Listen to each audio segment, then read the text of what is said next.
Hello, and thank you for joining. I am thrilled to have been invited to provide today's presentation overviewing social, emotional, and behavioral function within the context of neuropsychology through the ENIGMA-U neuropsychology series.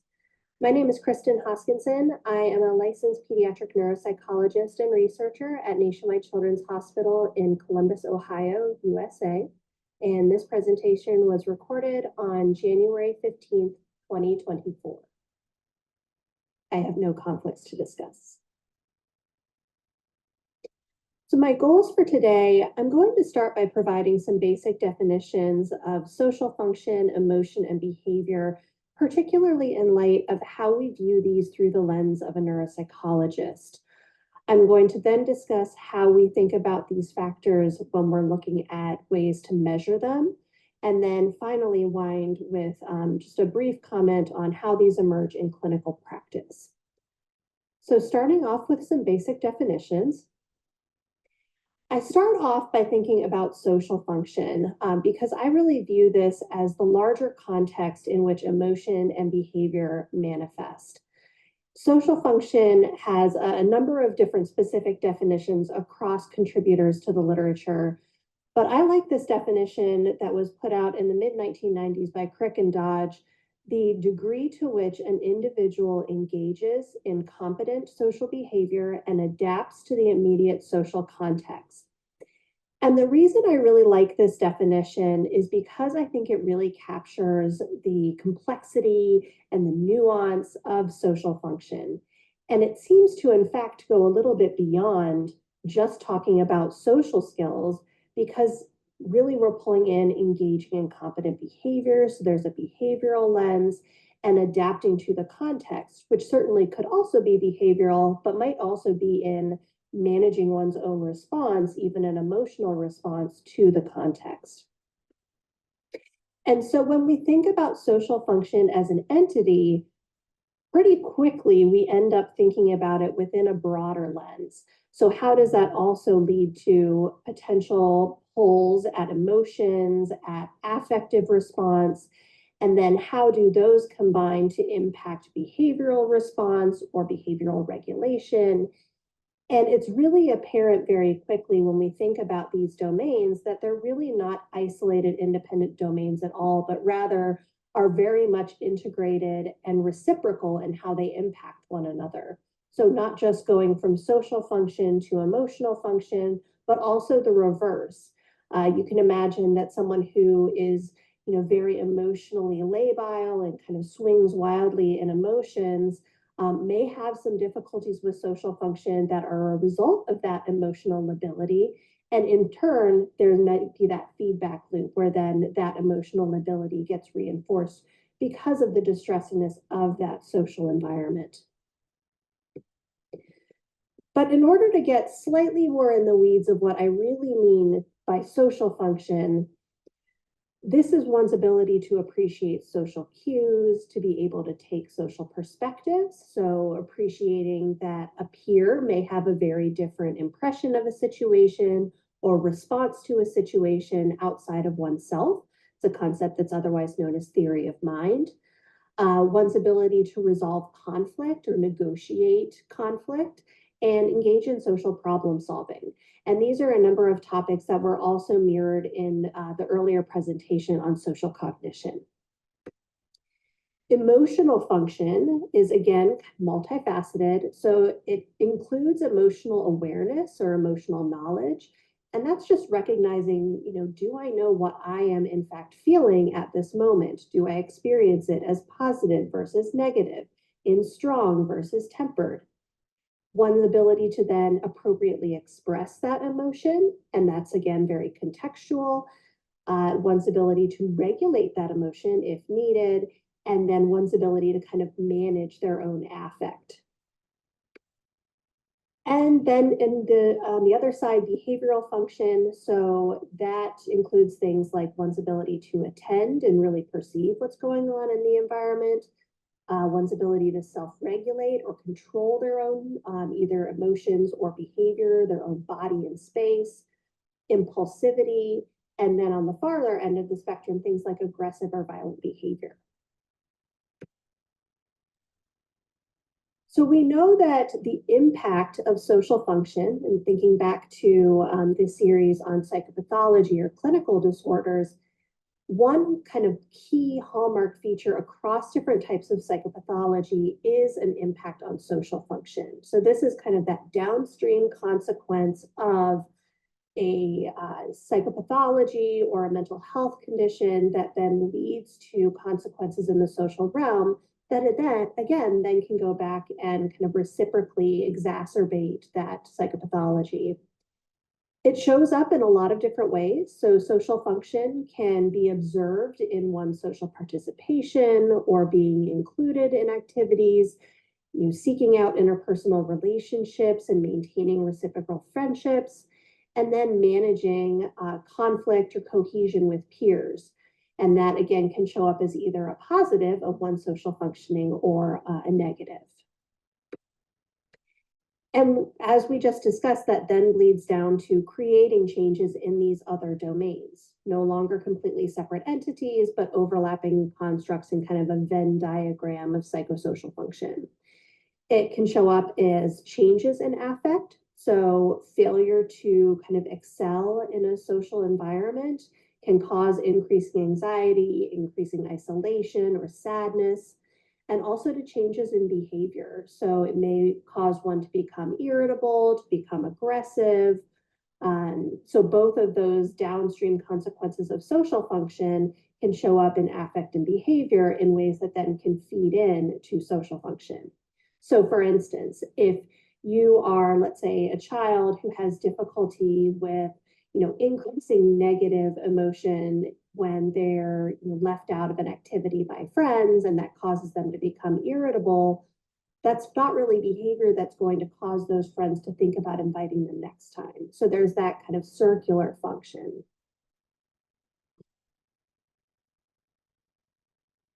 So we further know that emotional function is, again, a really key necessary feature of many forms of psychopathology. So when we again think back to the lessons on clinical disorders, disorders like anxiety and depression are really inextricably linked with the experience of different types of emotions and potentially struggles with one's ability to regulate, to become distressed at experiencing, and to kind of manage the high highs and low lows of different types of negative emotions. This is an area that can be labeled using a really high degree of nuance. And so I wanted to pull in just a couple of useful graphics. The first of these is a conceptualization of emotion by Paul Ekman that was later published in 2016 by Shiota in a review. And Ekman purported that we could boil emotions down to kind of 6 key features that were hallmarks of the human experience. So regardless of your culture, your upbringing, your background, these are really types of emotions that are just inherent to what it means to be human. And if you take the simplicity of Ekman's model, it then stands in really stark contrast with things like this graphic, which really takes emotional function and just boils it down to a very, very kind of nuanced, nitpicky level of how you would describe an emotional experience. It's important to also point out that these emotions really become much more problematic when there is a lack of fit, whether that's an internal lack of fit or an external lack of fit with the demands of one's context. So an example of a discrepancy with internal lack of fit may be, you say you're a person who experiences some degree of anxiety. And if you're someone who has really mild symptoms of anxiety, that might look like, really fastidiously remembering to set your alarm clock or to manage a schedule or to pay bills early, to avoid some of the hassles that come with not having that kind of low-level anxiety. Whereas an internal lack of fit would be something like if you become so overwhelmingly anxious, it impacts your ability to make it through a work day or to engage in meaningful outside relationships. An example of an external lack of fit may be something like if you are a child who has really wide swings in emotion and tends to do a lot of crying, That may not be a problem whatsoever if you're a child who is 3 or 4 years old in a daycare setting, when having variability in affect and crying in a classroom is very typical. Contrast that with if you have that same degree of emotionality and you're a middle schooler, a high schooler, that lack of fit with your environment can cause those same emotions to become much more maladaptive. So now thinking about behavioral function, yet again, this is a necessary feature of some forms of psychopathology, thinking particularly about things like attention deficit hyperactivity disorder, in particularly for people who have more of the hyperactive impulsive manifestation, and conduct disorder, where the diagnosis in and of itself requires some degree of maladaptive behavior and behavior problems. We often see in behavior talked about as falling into one of two main subgroups. So, are you someone who experiences a lot of internalizing symptoms? Or are you someone who experiences a lot of externalizing symptoms? And of course, we know that individuals, human beings, very complex creatures, experience some of both. It's just a degree of magnitude and intensity. So once we boil behaviors down to internalizing and externalizing, the symptoms that fall within internalizing behaviors tend to be more difficult to appreciate from the outside and are much more internally experienced as very real, but sometimes imperceptible to an observer. And so these may be specific symptoms like shyness, like sadness, panic and fears, chronic worries, withdrawal, or the emotional experience of bullying and how that impacts one's behavior.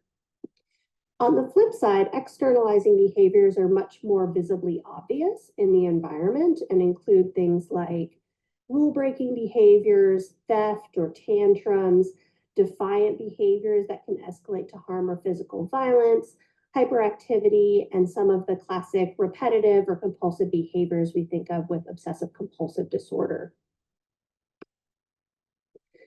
Now, why is it important to consider these things specifically within the context of neuropsychology? We know from the literature that adults who are experiencing a chronic illness or who have a disability are at heightened risk for both social and behavioral morbidities and for a worsening or new psychiatric diagnosis. And unfortunately, these consequences are highly persistent, highly problematic, and impact overall quality of life, educational and occupational attainment, gainful employment, and sustained romantic and interpersonal relationships into adulthood. Unfortunately, we also know that youth, both children and adolescents, are also at greater risk of social and behavioral distress, particularly within the context of a chronic health condition or something that may lead them to the office of a neuropsychologist.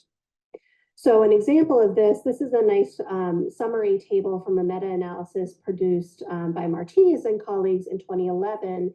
And you can see from the effect sizes that I've highlighted in yellow, across different chronic illness types, these negative effect sizes show that those with chronic health conditions have reduced psychosocial outcomes compared to their neurotypical and healthy peers in the range of a third to almost a full standard deviation below normative expectation. So these are stable across groups and unfortunately are pretty persistent over time and associated with poor distal outcomes, again, quality of life, etc.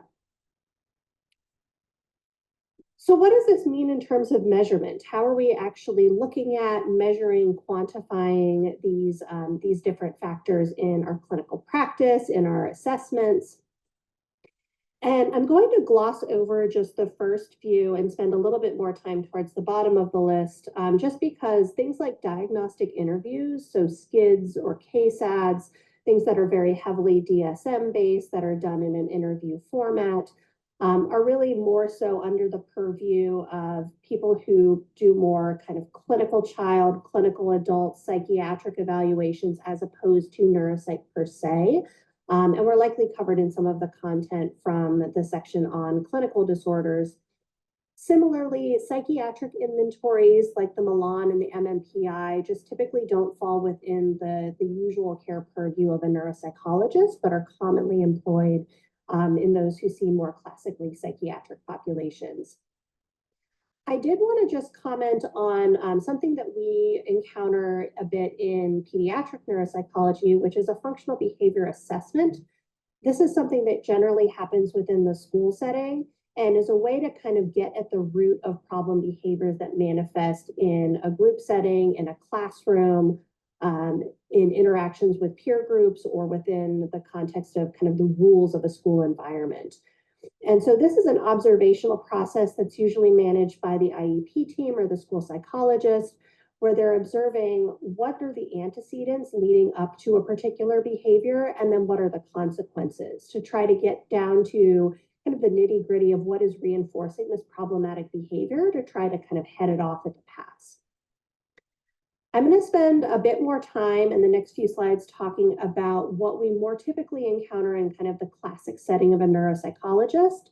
And these largely are based on self and proxy report forms that ideally are based in population norms and include both broad-based symptom inventories and more narrow band symptom ratings that are based on a particular clinical problem.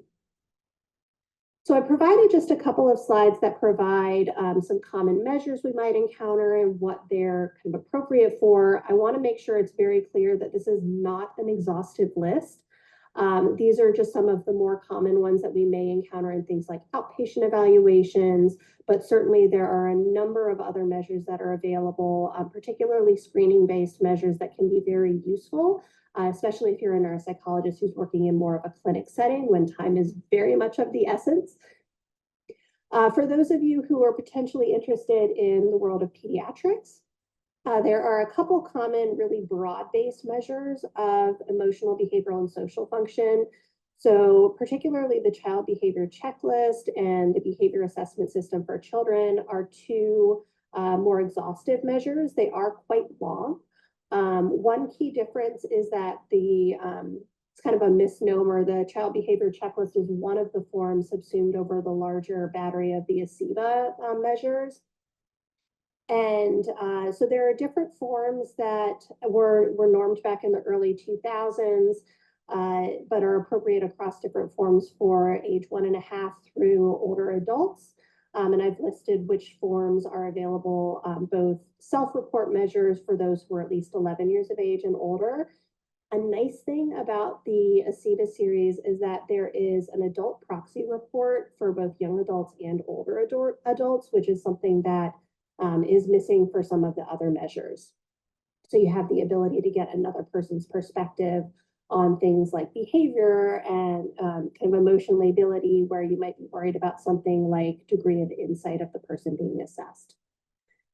The BASC, as you may assume from the name, is more specific to children and kind of the AYA age range. So both caregiver, teacher, and parent proxy measures, and then a child or AYA self-report that's available in interview form for the younger kiddos, and then in paper and pencil measure for each 25-year-olds. Another broad-based symptom measure is the SCL-90, the Symptom Checklist 90, which was revised in 1994. This has been used down to kind of early adolescence and is a self-report measure of emotional and behavioral symptoms that largely maps onto the DSM. I also wanted to include a couple more specific measures to show what I mean by the more kind of problem-focused measures that are driven by maybe a referral question. So the Conners-4 is a very common measure of symptoms of ADHD and was most recently normed in 2022. It is available kind of across the age range where we usually will see that pediatric diagnosis of ADHD, and then a little bit more into adolescence, and again includes both proxy and self-report versions.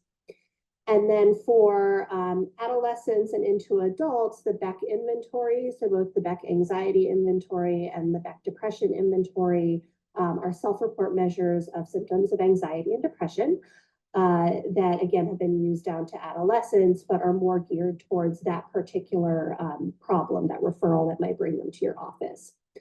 I want to note that all of the measurement options included in this particular table are bound by copyright, and there may be purchasing requirements or a fee for usage that's associated with those. And then again, additional measurement options that are not exhaustive, but these are measures that are available not necessarily without copyright. So things like the Strengths and Difficulties questionnaire is copyrighted so that you can't change the measure itself, but are in the public domain for use with clinical populations. The Strengths and Difficulties questionnaire and the PROMIS measures are both, they both cover a wide range of emotional and behavioral problems in a slightly different way. So the SDQ is a very brief, targeted 25-item screener that looks at kind of multidimensional emotional, behavioral, and social function.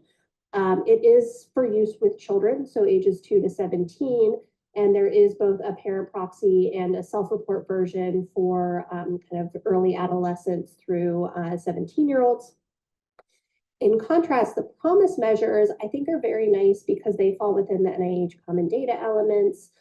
There is robust research literature on them. And these are measures where there are different kind of versions of measures that are domain specific. And so if you had someone coming in who had concerns in a specific kind of limited range of emotional and behavioral needs, you could pull together an assessment battery that includes only the PROMIS measures that are within those domains. They also have more comprehensive batteries in, say, a 25-item or a 49-item battery that provide screeners across a wide range of domains. So there's a lot of variability and utility in how you can use those PROMIS measures. And again, because they're common data elements, you benefit from that robust kind of infrastructure, the evidence base that comes along with being part of that larger network. There's a wide age range for these forms. There are ones that are really related to emotional and behavioral function, social function, but also physical function. There are many that are medical condition specific. And so really there's a measure for just about everyone. These, I was unable to find an upper limit on the adult age range, but there are separate versions for early childhood, for kind of middle childhood, adolescent, and then for adults. And they include versions for proxy rating and self-report. And then the last two kind of mirror the Beck inventories that I mentioned on the last slide, with the exception that these are in public domain. These may be more familiar to people because the PHQ-9 and the GAD-7 have actually been really well integrated in a lot of primary care settings as standard screener measures that accompany some, whether it's a well person physical or if it's going in because you have specific concerns about mental health problems. They're a nice measure that's been embedded within the broader healthcare model, at least here in the United States. And those are available in self-report. So finally, I wanted to close on just touching a little bit on what this means in clinical practice and really focusing on what does this mean for how the assessment itself progresses? Do we need to be worried about the validity of findings? And then what do we do from there? And when I think about emotion, behavior, and social awareness in assessments, I wonder if the person that I'm going to be assessing is going to look more like this or is going to look more like this. And I have seen them both. Again, those who are experienced in more of the pediatric side, I'm sure the variability in how children interact with stranger adults in a very artificial setting of an observation room or a small office. There's a lot of differences in how kids respond to that. And we want to make sure that we're not interpreting any of the other scores on neuropsychological assessment within a vacuum of assuming everyone behaves similarly. That's why in reports, when you're doing a written up neuropsychological evaluation report, it's always important to couch your findings within the lens of that person's emotional state, their behavioral responsiveness and cooperation, whether you were noticing a lot of fatigue or a lot of sluggishness, that all may impact assessment performance outside of cognitive ability. So if a child is particularly oppositional or defiant, you may find things like their performance on things that require a lot of diligence or particularly challenging may really be impacted by that behavior. If a child is particularly anxious, then it may be that timed activities may be really anxiety provoking and result in a lot of mistakes or a lot of inability to really tolerate that part of the testing environment. And so it may not be that your assessment is completely invalid. So it's not that your findings are inherently invalid. It may just be that for interpretation and for clinical utility, it's best to couch those within the broader context of how that child was behaving, emoting, and experiencing the assessment environment. And in particular, I think that can be a useful way to think about what to do from there. And writing, behavioral recommendations or school recommendations in a way that, also acknowledges to the teacher, we know that there may be some challenging emotions, some challenging behaviors in school, or for parents that are showing up at home. And here's how we can really tailor the advice that we give to families in a way that reflects our broader expertise as clinical psychologists. So I think it's really useful to make sure that these are domains that are assessed, that are considered, and that are really used as a broader lens to approach the patients we see. So with that, I'd like to thank everyone for their time and attention, and certainly I am willing to respond to any questions at the email address listed below. Thank you so much.